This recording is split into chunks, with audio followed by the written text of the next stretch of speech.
That really stood out to me too because it's such an evocative thought. Like she's been known to appreciate the elegance of an empty room and what that could mean. Yeah. And then you're right. He follows up with some fucking non sequitur about, here's this broom I got you.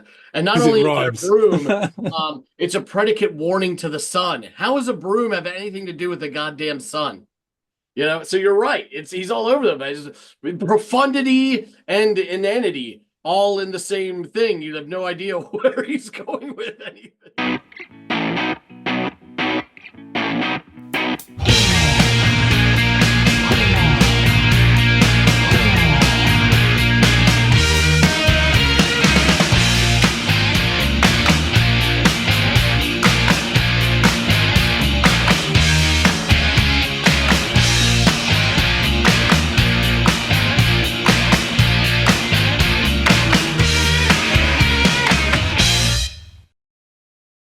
Hey, everybody out there. Welcome back to another Friday installment here at the Audiophiles. It's Andy, it's John, and it's time to dig into a track offered up by one of you. And the one of you in particular that we are going to be reviewing the selection of today is James Major 3892, aka Jim. So, Jim, your time is now. We are going to be checking out a track that you offered up. It is by a band called Destroyer. And the track is called Rubies. And John and I have had a little back and forth. Neither of us familiar with this band. To be fair, when we saw Destroyer, we thought it was some form of metal. I quickly discovered that that was not the case. There wouldn't be that much destruction. But yeah, so I've done my homework, gave this thing a listen. And it is going to be on John to go off and, give this thing a reaction and to let us all know what he thinks of it on the other side. So, John, are you looking forward to this, my friend? I'm looking forward to Destroyer. I once shared a student house briefly for a few months with a guy who came from East Anglia, and his favorite band was Lawnmower of Death. And he listened to Napalm Death for fun. Yeah. And it was amazing actually to see his trajectory change and him getting into the Stone Roses. That was quite something else. But yeah, That's I don't think he had a Destroyer t-shirt, but well, maybe. Oh, that's great. Well, please go off, give this thing a go, and come back and let us all know what you thought of it. Dueling cyclones, jackknives, they got eyes for your wife, and the blood that lives in her heart.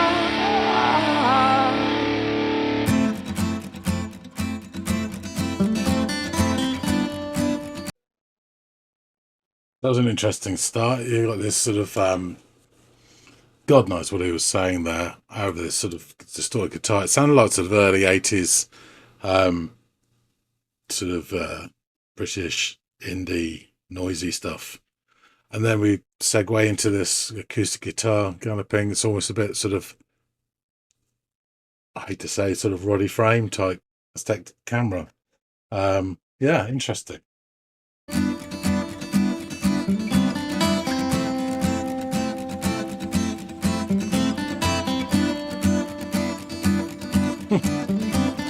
Cast myself towards infinity. Trust me, I had my reasons. Had a dress for every season, it was worth it. Pulled into town, relatively free of hassle. Secured a room at the castle, it paid for itself.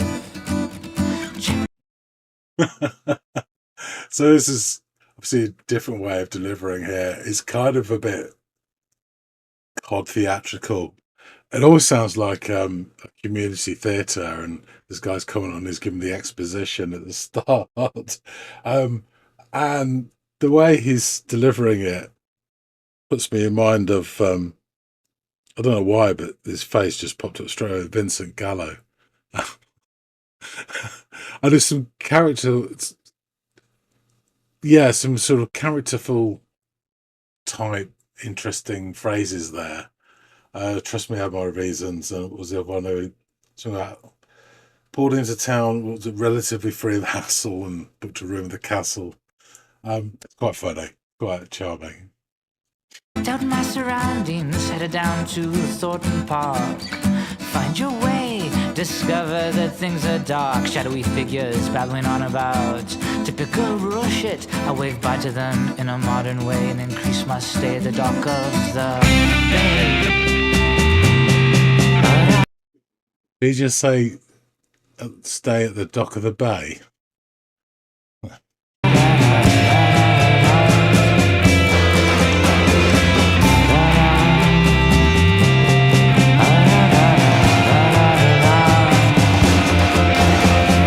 Quiet, Rubies, someone's coming.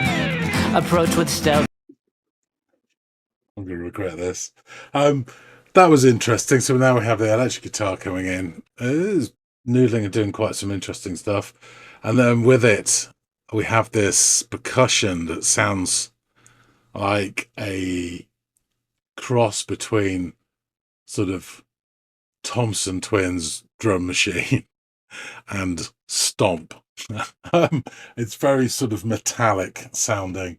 Yeah, that guitar's interesting though. Let's just go back a wee bit.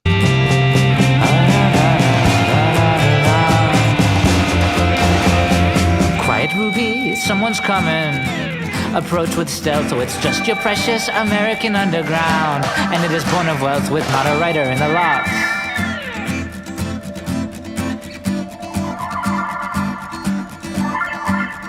Sapphires vie for your attention. Cheap dancers, they mean well in their way. But priest says please, can't stand my knees, and can't bear her raven tresses caught up in a breeze like that.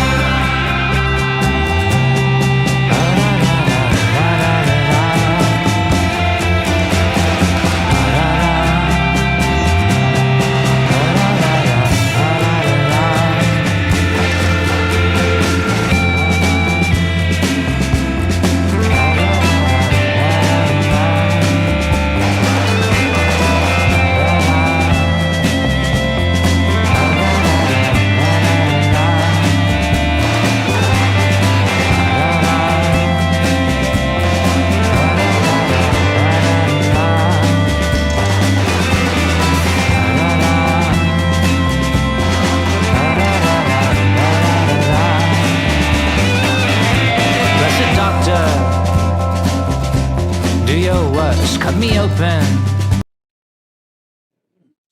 Actually, that extended bit there where it was given, the music was given time to breathe and develop, it sounded really nice. There's some sort of spacey keyboard bits going on as well. And then going into this, the percussion is slightly putting me off. I keep getting pictures of Vic Reeves and Bob Mortimer when they do their slapstick when they're hitting each other with frying pans in the face. It does sound like a load of baking trays, and that sort of you know, you get that cheap Bako foil sort of tray for turkeys, sort of a one-use thing. It sounds like that's being smacked around on a couple of dustbin lids. Yeah, that's annoying. But the other bits is really, and the guitar, the way it develops, is really nice actually. Remove this thirst hidden but near a series of visions. I won't repeat them here, I won't repeat them here.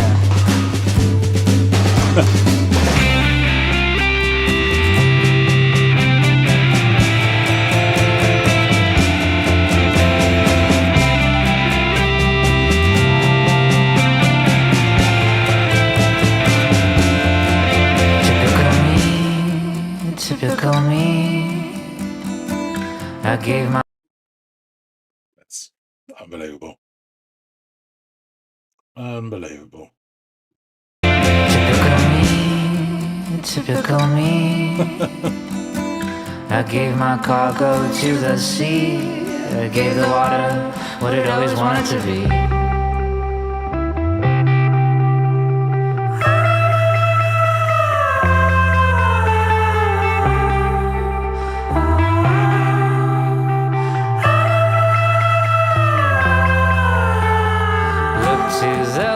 Oh look, it's no contest, Proud Mary said as she lit the fuse. Led Zepp, Credence. I wanted you, I wanted your blues. Your blues.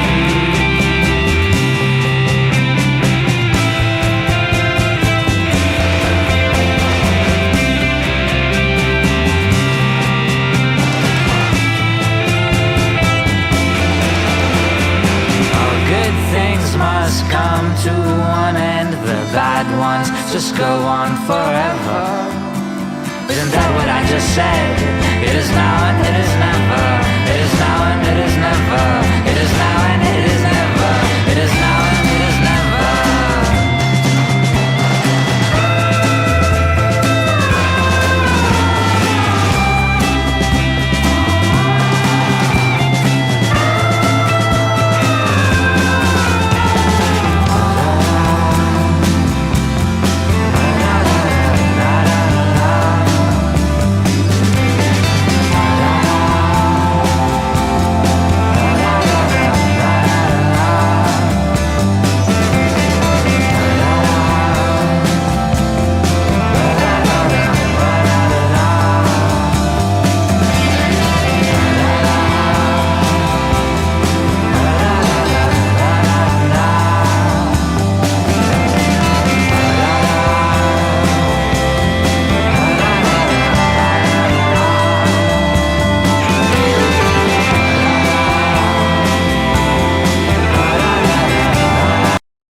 Don't stop it here, but I'm going to say this is really nice. There's no that stupid metallic hammering like stomp.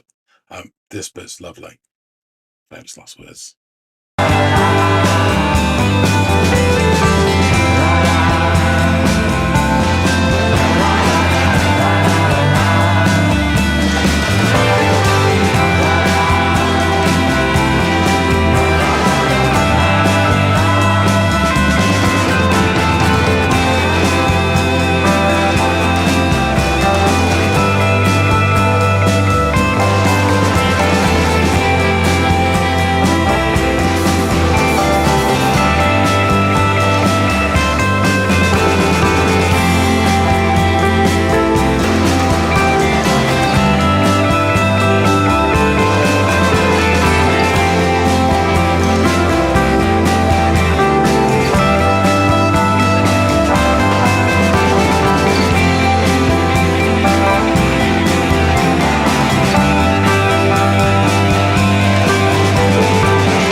Really nice guitar there, but I was so distracted by this nonsense percussion.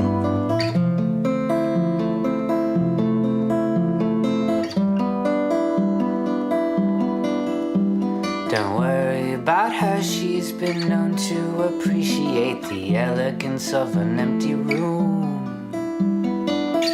Look, I made you this broom, a predicate warning to the sun. This night advances on.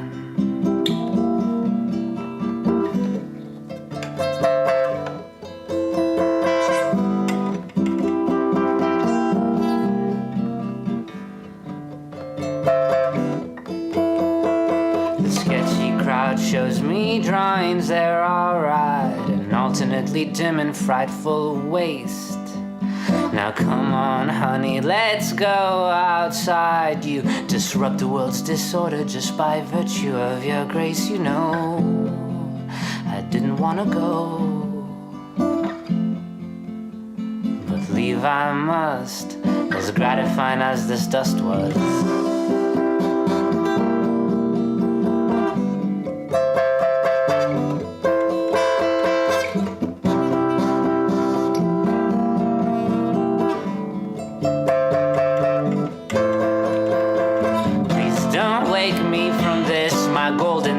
I'm proud to be a part of this number.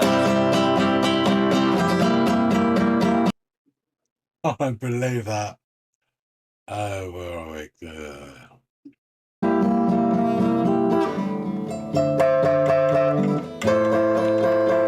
Please don't wake me from this, my golden slumber. Beatles. I'm proud to be a part of this number. Successful hills are here to stay. Everything must be this way. Soft Parade. Unbelievable.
Yeah, that was epic. I think there's some really nice stuff in this. Um, but it was a bit of a mess. That percussion just, I know some people love it. Imagine if it was like samba drums instead of that sort of metallic. It just, yeah, it just started to wind me up after a while because it was unfocused as well. So when it was coming in, I put down between 5 and 6.5 minute mark. When it was coming in there, it was just distraction from this really nice stuff the guitar was doing, and you couldn't really focus. It reminded me of someone just letting off like those Chinese like firecrackers just in the middle of stuff. Yeah, so that kind of peed me off a little bit. But yeah, there's loads of Easter eggs in this as well, which made me. I was listening to certain lines. There's something about appreciating the elegance of an empty room, and I was thinking, is that an Easter egg as well? Is that a quote? Kind of felt like some of it was almost Oscar Wilde. But I recognise, obviously, I mean, I was going to say Golden Slumbers and not think of the Beatles. And typical me is hilarious. I can't believe that. I'm proud to be part of this now, but I can't believe they used Sub Parade. So yeah, really nice sort of elements to this. It just, perhaps it was unfocused or a bit sort of messy, but not in a good way. Like, it's just, I love loads of messy songs, but this one probably did need tidying up a little bit, I think. But it's really interesting. The guy sounds like an absolute, I think you'd use the word character, perhaps slightly insane. He's got a touch of theatrics about him as well, definitely.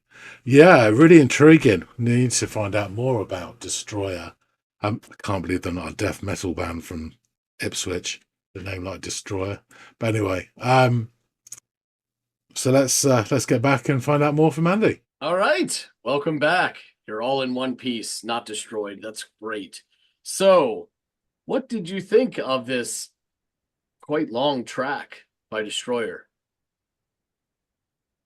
I have to say, I don't know where the hell he got his name from, but Destroyer just doesn't. No, It doesn't convey it at all, does it? yeah, no, nothing about Bizarre. that scream destruction or anything like that. No. I mean, if anything, sort of random haphazard creator with no discernible blueprint would be a better type, but a bit longer. But anyway, so yeah, this was a lot of fun. It wasn't a complete sort of 100% with me, but I'll get into the reasons why. So it starts with indeterminable lyrics warbled over a distorted guitar for some reason. And it sounded very much like this sort of a heavier 80s indie music for that first 5 or 8 seconds. And then it settles down into a nice galloping strum of an acoustic guitar with a sort of a tasty licks of a Spanish guitar riding shotgun. And it's all very pleasant, and then the vocals rejoin, and it's a different delivery this time. They're delivered in this sort of almost cod theatrical way, like a community theatre actor delivering the opening exposition of a self-penned play. And at that point, the face of Vincent Gallo, not Price, sprang into my head. And I couldn't get his face out of my head as he was singing this. I mean, it's just one, anyway. But there's some really interesting lyrics in this first bit. Well, actually throughout, but that had a certain sort of charm and character to it, and the way he delivers it and his choice of words add an extra level of enjoyment. There's too many for me to capture in entirety. I just couldn't. But I mean, there was something about how it being his choice or something at the start. No, I can't remember now what he said. But there's a bit that was just pulled into town, relatively free of hassle, and then booking a room at the castle. Oh, that was really funny. Um, and then I believe in the last bit of this, he sang, and I checked at the dock of the bay, which I thought was an interesting Yeah, um, that caught my ear too. line to, yeah. And just as he sings Bay, though, the electric guitar sort of barges in. Um, at this point, it sort of starts noodling, and then there's some very, we'll call it interesting drumming, which kind of morphs into a cross between 1980s Thompson Twins drum machine, um, and also the band, I don't know if you're aware of them, called Stomp, who used to do stuff with big fuck off kicker boots, and they'd stomp and make noises, and there'd be metal plates on the stage and Yeah, dustbins and all that. yeah. It's a cross between those two, and it sounded like not dueling banjos, but dueling baking trays. Smashing around and he starts to vocalize, and then we go back to the community play, and he's now directing. So a very crucial part for Ruby. We still have that acoustic strum, but now with added Baco foil percussion and the electric guitar sort of pulsing out this kind of low key siren, like a very cheap car alarm. um, he mentions the phrase American Underground, which I presume is significant, but I do not get the reference. But, anyway. Then we get a repeat of his vocalizing and this clattering thin metal materials for an extended period of time. The guitar is doing some very nice work here, if you can ignore the sound of the roadworks. Yeah. Um, I am reminded at this point, you won't be familiar with this, but Vic Reeves and Bob Mortimer, um, very funny modern day surreal version of Morecambe and Wise, have a routine that happens quite often in their series where they'll just get into an argument and start slapping each other with more and more sort of ludicrous objects, and it usually starts off with frying pans. And this is the sound I'm hearing from the percussion as they're hitting each other in the face with frying pans. He then asks the doctor to cut him open and remove a thirst, I think it was, which isn't standard NHS procedure. But there's that really nice guitar riff returns, which is really the earworm for me of the whole piece. Yeah. And then he whacks in, and I actually do hear another Easter egg. He says, typical me, I give my cargo to the sea, which is the Smiths. I can spot a Smiths reference 1,000 paces. I started something. It was quite tickled me, actually, that a song like this would have a Smiths quote in it. And then we get into the next verse, and then he slaps in a couple more, which I could not absolutely believe. So suddenly I look to the west, which is Stairway to Bloody Heaven. There's a feeling I get when I look to the west. Yeah. And then he sings about Proud Mary said as she lit the fuse or something, which is Credence, obviously, and also Ike and Tina. Rolling. Anyway, and then, so I'm starting to get a little bit sort of paranoid here that there's loads of references that I'm missing because these are really obvious ones, and I'm sure there is. And then after this, I don't know if it is a reference or not, but it's a really lovely line. He sings, "All the good things must come to an end, but the bad ones just go on forever," which I think is it's a great line. It's very funny. He repeats, "It's now and it's never," and again and again. And now the percussion is sounding like Stomp's comeback tour. So over the Lars, the music is allowed to roam for a while. And this is my favourite part of the whole song, actually. The instrumental part from around about the 5 minute mark to about the 6.5 minute mark is really nice. The guitars are allowed to sort of like mature their theme. They turn a bit jangly at times and almost sort of like picking away. And it sounds great. And if the percussion sounded less metallic, I'd enjoy it more. But at times it comes in and it's like mixed badly. It overpowers the music and it sounds like someone's letting off Chinese firecrackers at points. It's just, and it doesn't augment anything. It just almost overpowers it. And I couldn't help imagine if it was like something like samba drums instead, it would sound absolutely awesome. But there you go. Anyway, we break back down to that really nice acoustic guitar again, which is another thing I love. I can't make sense of the lyrics at this point. Well, I guess I'm not. By this point, I'm thinking I'm not supposed to. Um, and then he finishes with a couple more Easter egg references. He goes, "Please don't." I had to rewind to get the first one, but I was so shocked by the second one that I rewound and I got it. Please don't wake me from this, my golden slumber, Beatles. Um, I'm proud to be part of this number, which, as I couldn't believe he put that in, which is Soft Parade. Successful Hills are here to stay. Everything must be this way. It's one of my favorite songs, and yeah, I'm really amazed that he whacked that in. So yeah, and then we have this final vocalizing and guitar playing, and at points the acoustic guitar playing becomes really quite sort of almost basic and really authentic. Actually, it sounds great. It's not like someone showing off here. It's someone actually. It sounds like they're trying to wring out some authentic sound out of the guitar and make it sound how they feel. And because of that, I really like that bit as well. Um, and it has that. It brings us back to that kind of homemade, amateur theatre atmosphere. You can almost imagine cardboard waves being rippled by black-sleeved arms as you're guided to the shore. And again, full of charm. So yeah, I thought this is an interesting, rambling mess of a track, which has oodles of charm. I think the unfocused elements distract for this for me, which is unusual because I'm quite a fan of mess most of the time. Um, I think the percussion side of it was just bridged too far for me. The Easter eggs that I picked up were really enjoyable, but also made me sort of question what I was missing. Yeah. Perhaps there was the odd Oscar Wilde quote in there or something, because some of them were so obvious. But yeah, but all in all, it was quite fascinating. I think it's probably longer than it needs to be, but I don't really have a problem with long songs at all. But this Yeah. probably could have been trimmed down to about 7 minutes.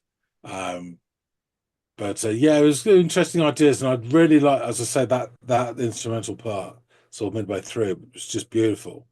And I Yeah. think if he could have just shaped it and honed it a bit more, he would have something really special there, I think.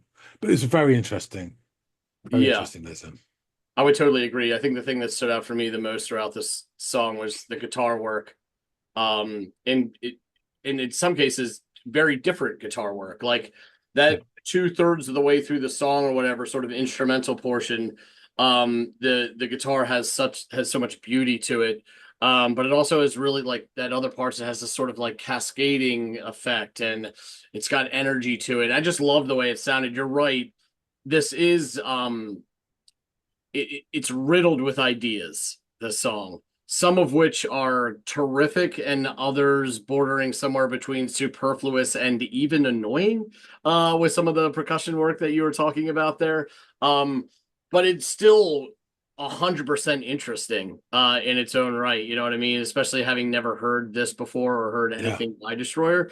So yeah, I thought that was it it was very fun being able to give this a go and to learn a little bit more, especially from my angle of doing a little bit of the homework into the band and stuff like that, into the kind of the mastermind behind the whole thing. But I couldn't find shit about like what it really means, which is a shame because I'd love to know the importance, sort of like you, of these like clear allusions to songs throughout, music. I'd say rock and roll history, but yeah, the the only thing that I could think of is like, the name of it's Rubies, and each one of these songs that he references is a gem.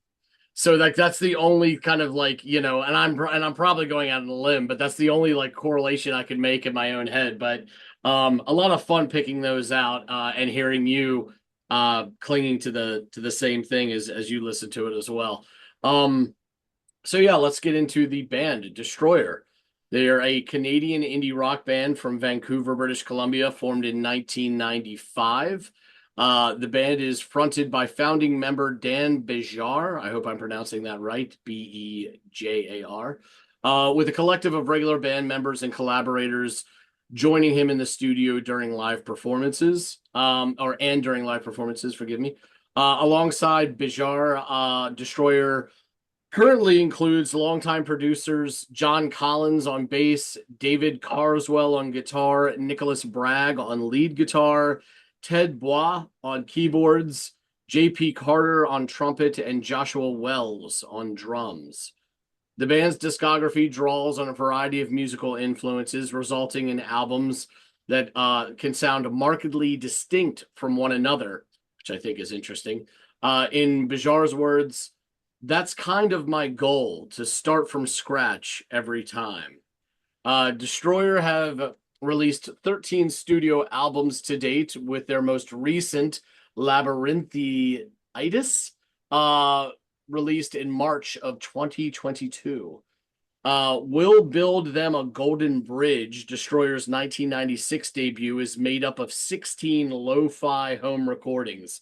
I can only imagine how experimental and outside the box his earlier shit sounded compared to what has been described as his more polished work, which is Rubies. So if this didn't seem perfectly trimmed up and clean, I can only imagine what that early shit sounded like, right?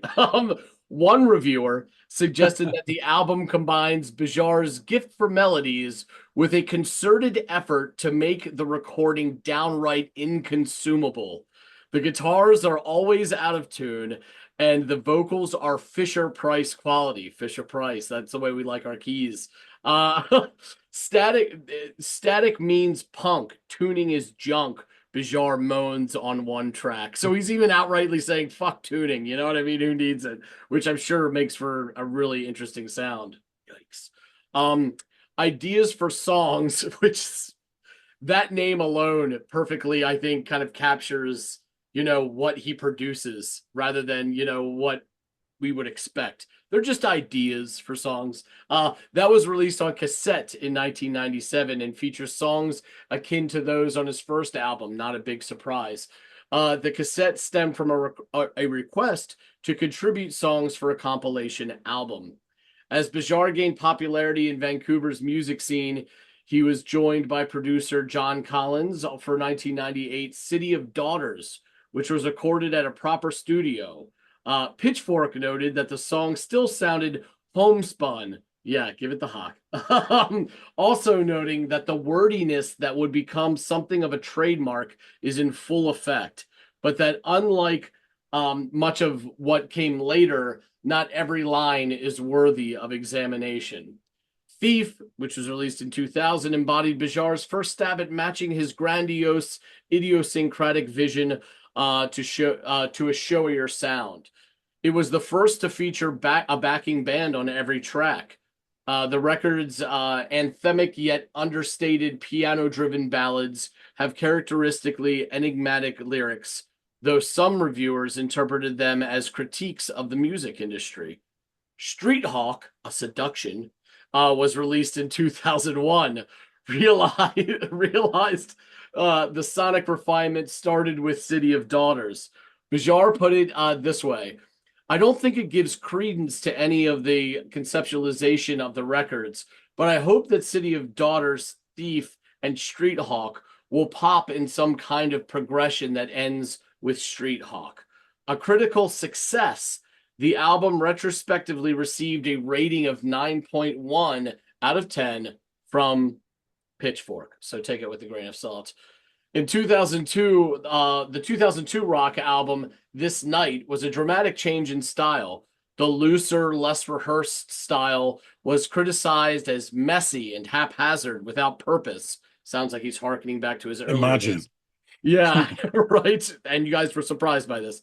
Though other critics praised the beautiful mess of sounds as challenging and powerful, a powerful, cohesive whole. In 2006 interview, after the release of Your Blues and Destroyer's Rubies, Bijar said the album came together pretty quickly. We probably could have used more than 4 or 5 days to mix the whole thing, but that's all hindsight. It's still my favorite Destroyer record. Your Blues in 2004 saw Destroyer take another unexpected turn, using MIDI or MIDI instrumentation for almost all the backing music. Bijar coined the term European blues to describe its unique theatrical sound. I think Europeans might take issue with that. One reviewer pointed out that Bijar's unusual voice sounds more confident and higher up in the synth-rich arrangements. Bijar returned to a live band in 2006's Destroyers Rubies. As you can imagine, this song features on that title track and all. His seventh album, and the one which this track features, delivering his most confident record up to that point. The backing band took newfound prominence, and according to Bijar, the production seems warm and lush and pretty focused on just making the band sound good and having everything sit well together. Now Magazine observed, while the sheer density of Bijar's writing can be overwhelming, Destroyers Rubies is on a musical level the most accessible disc he's released. Dan Bijar has stated that Destroyers Rubies was intended to sound like a band playing in a room. He also called the album a very natural record, noting that he embraced traditional songwriters such as Bob Dylan, along with image-heavy rants, but with a melodious, loping folk rock background. Lyrically, Bijar stated that the rest of the band is coughing up so much melody that he could do whatever he wanted with the words. The album was the apex of the lyrics dueling with the music. Pitchfork, again, noted the use of stark acoustic guitar, and the New York Times described the album as an elegant, shaggy version of classic rock, emphasizing the use of baritone saxophone, a tambourine, and Bijar's weird, yelpy voice. Which it's described as that more than once, I should say. The album peaked at number 24 on Billboard's Top Heat Seekers music chart and made it to number 30 on the magazine's Top Independent Albums charts. Destroyers Rubies received widespread acclaim from contemporary music critics. At Metacritic, which assigns a normalized rating out of 100 to reviews from mainstream critics, the album received an average score of 88 based on 30 reviews, which indicates universal acclaim. Alternative Press, Blender, Uncut, Herb, and AllMusic awarded it 4 out of 5 stars, while Pop Matters gave it an 8 out of 10 and Pitchfork an 8.5 out of 10. Entertainment Weekly graded it a B+, Spin an A-, and the AV Club a solid A. Matt LeMay of Pitchfork gave the album a very favorable review, stating, "The album is structurally complex, thematically dense, and labyrinthine in its own reverentiality. Dan Bijar's vocals are, like many of his indie contemporaries, yelpy and dramatic, and many of his lyrics seem preordained to serve as MP3 blog headers. In other words, the qualities that once made Destroyers' album so difficult make Destroyers Rubies a perfect record for this critical moment." He would add that this song in particular, the album's nearly 10-minute self-titled opening track makes clear that whatever Bijar may have lost in terms of precision, he has made up for in versatility. Structurally, Rubies is remarkably sophisticated, cycling through several mini-verses, but never congealing into any standard song form. Built around a few simple themes, Rubies covers a great deal of ground, both musically and emotionally, as Bijar's characteristically serpentine melodies carries him through careening guitar hooks, military snare drum fills, and a strikingly spare acoustic guitar finale. Hats off, by the way, to the acoustic guitar finale. That whole bit sounded gorgeous. Pitchfork placed Destroyers Rubies as number 158 on their list of top 200 albums of the 2000s. So, I mean, I don't know if the 2000s is like 2000 to 2010 or, whenever that list was compiled, from 2000 to whenever that list was compiled, I'm assuming perhaps sometime after 2010. Regardless, 158, when there's been that many albums released in whatever span of time that was, is pretty interesting acclaim. I didn't it only surprises me that much more that it flew kind of off both of our radars, having earned all this hubbubaloo, in the wake of its release. Yeah. I don't know. yeah, sometimes certain bands become critical darlings. And it's a bit Emperor's New Clothes. See, I wouldn't describe this as serpentine and complex structurally, this song. I thought it Mm, was fairly simple, flowing.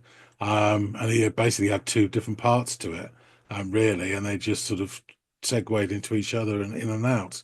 yeah, So yeah, I think he's making more of it than it is. But no, you're going back to that sort of 158. I mean, it's sort of opinion based, which is fine. Um, I read somewhere, and I can't remember the fucking numbers now, but there, in one day last year, there was more music released than in the whole year when the person who released it was born. So, like in 1994, there was wow. the same amount of music released in one day in 2024 as there was in the whole of 1994, whatever it was, Yeah, which just shows you, how much. Because digitally, it's much easier to do, isn't it? And absolutely. cheaper from your bedroom, bang, out it goes. Yeah, if you have the You know? want to, everything's there at your fingertips to do that. So Yeah. it does, it's both shocking at first to hear that, but then as Mm. it kind of settles in and you compute it a little bit, I mean, it makes sense. I mean, the world is a much smaller place, so there's more people with easy access to do this kind of stuff. So, I suppose it checks out. It is just still um crazy how far we've come, as the human race when it comes to certain things. Sort of also how far we've fallen. But with this, with the creation of music, it is really incredible. But Yeah. I sorry, go ahead. before you carry on, just on that theme.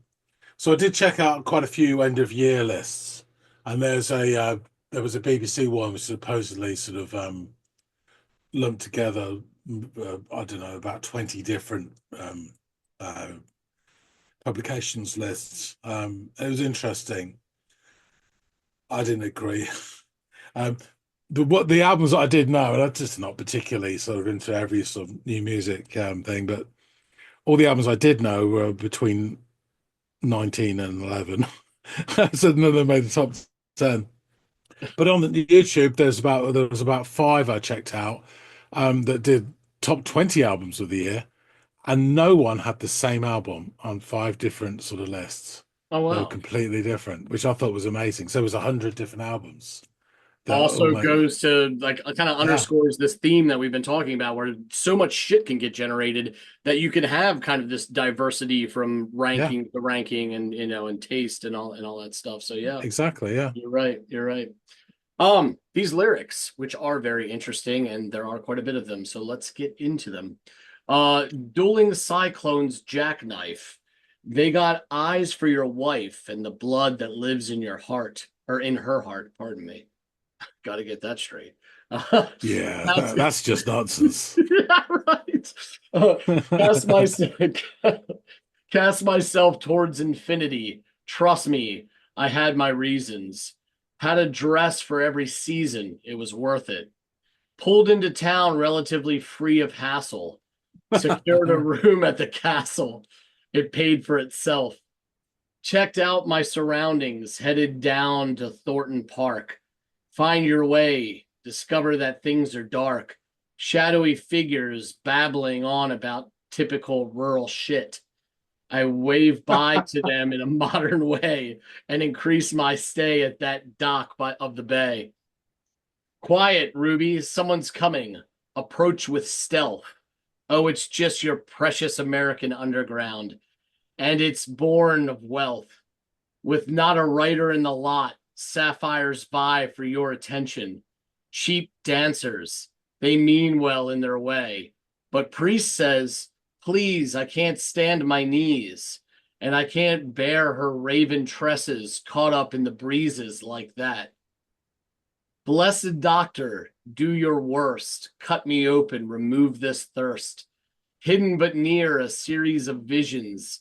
I won't repeat them here. I won't repeat them here. I love the idea of saying I won't repeat them and then Yeah, repeating them. yeah, exactly, yeah. Um, typical me, typical me. I gave my cargo to the sea. I gave the water what it always wanted to be. Look to the west. Ah, it's no contest. Proud Mary said, as she lit the fuse. I wanted you. I wanted your blues, your blues. All good things must come to an end. The bad ones just go on forever. I love that line. It's just so goddamn fatalist and like, it's so dark. Um, isn't that what I just said?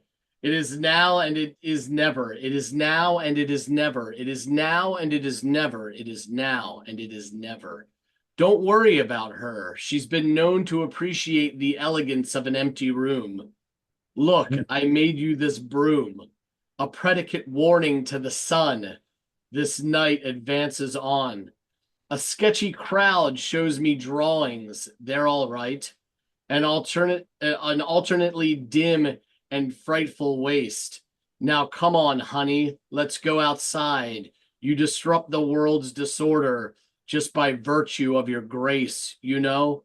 I didn't want to go, but I leave. I must. As gratifying as this dust was, please don't make me wake from this, my golden slumber. I am proud to be part of this number. No clue. Do you know what it sounds like? It sounds like a lyrical or a short story version of a mood board. So when I used to be part of an online writing group, there was this thing that was very prevalent at the time called, I'm sure it still goes on, called flash fiction. And people used to do a one sentence and you had to create short stories. Yep. And it was timed, like it was an hour or something. It was supposed to get you creative. And people usually ended up with absolute fucking junk. And it just kind of sounds like all these ideas pinned into a board, and it's one or two sentences. Because he has a really nice phrase there, something about I was trying to scramble it down as you said it, but something like she's known for to appreciate the elegance of an empty room. And then he follows it up with, "Look, I've made you this broom," which is a completely nonsense line after it. You're so right, because I love that line too. I mean, next to the one about like good things never, singing about that really stood out to me too, because it's such an evocative thought. Like, she's been known to appreciate the elegance of an empty room and what that could mean. And then you're right. He follows up with some fucking non sequitur about, here's this broom I got you. And not only is it a broom, it's a predicate warning to the sun. How does a broom have anything to do with the goddamn sun? So you're right. He's all over the place. Profundity and inanity, all in the same thing. You have no idea where he's going with anything. There's that episode, and I know you'd have read this, of Sandman by Neil Gaiman. Yeah. Where is it Calippi, where he traps one of the muses and he uses her and then he gets an overdose of ideas and he's rambling through. Yeah. I think it's the underground or something, and he's just spouting out ideas for stories. You can't stop, and it's a bit like that. Yes. Very interesting. That's it. Nerd alert. Sorry about that, folks.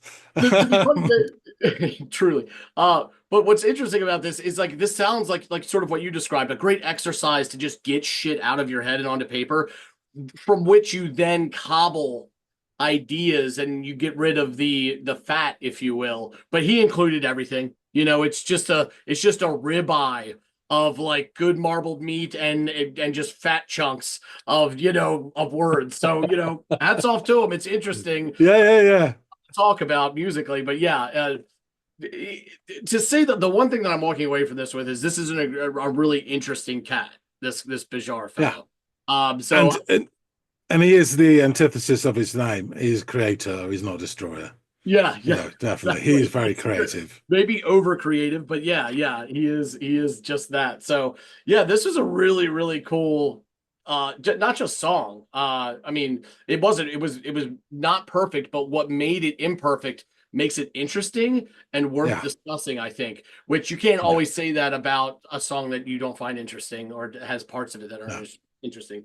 So hats off to him. And this was a really good shout, Jim. I had a lot of fun listening to this and researching it and getting John's perspective, kind of opening up this dialogue about it. It's a great shout, man. Yeah, definitely. I enjoy that. Excellent. Well, I'll go ahead and put a bow on things here. John, thanks so much for giving this a listen. Jim, thank you for giving it a shout. if there's anything else that's more into like this era of Destroyer, because I don't know if I'm ready to dive into the early days of Destroyer. But if there's more of this era of him that we should check out, shout it out down in the comments field below, because I am really, my interest is piqued by this individual. And clearly he got a lot of other people's interest and praise with that really great Metacritic score and just sort of this universal appreciation for what he's doing. So yeah, shout it out in the comments field below. I'd love to learn more about him and check out more of his stuff. If any of y'all have other stuff that we should check out, other artists, please, that's what the comments field is for. Not just on Fridays. You can pop those suggestions in whenever you like. We will collate them and eventually chop away at our list and get to it. All that out of the way, please like, share, and subscribe if you'd be so inclined. It really does help us here at the channel. Kind of bolsters our numbers, brings more voices in, and diversifies our portfolio of music that we check out. So thank you, thank you, thank you. And hopefully John and I will catch all y'all in growing numbers on the next installment of the Audiophiles. We'll see you later, guys.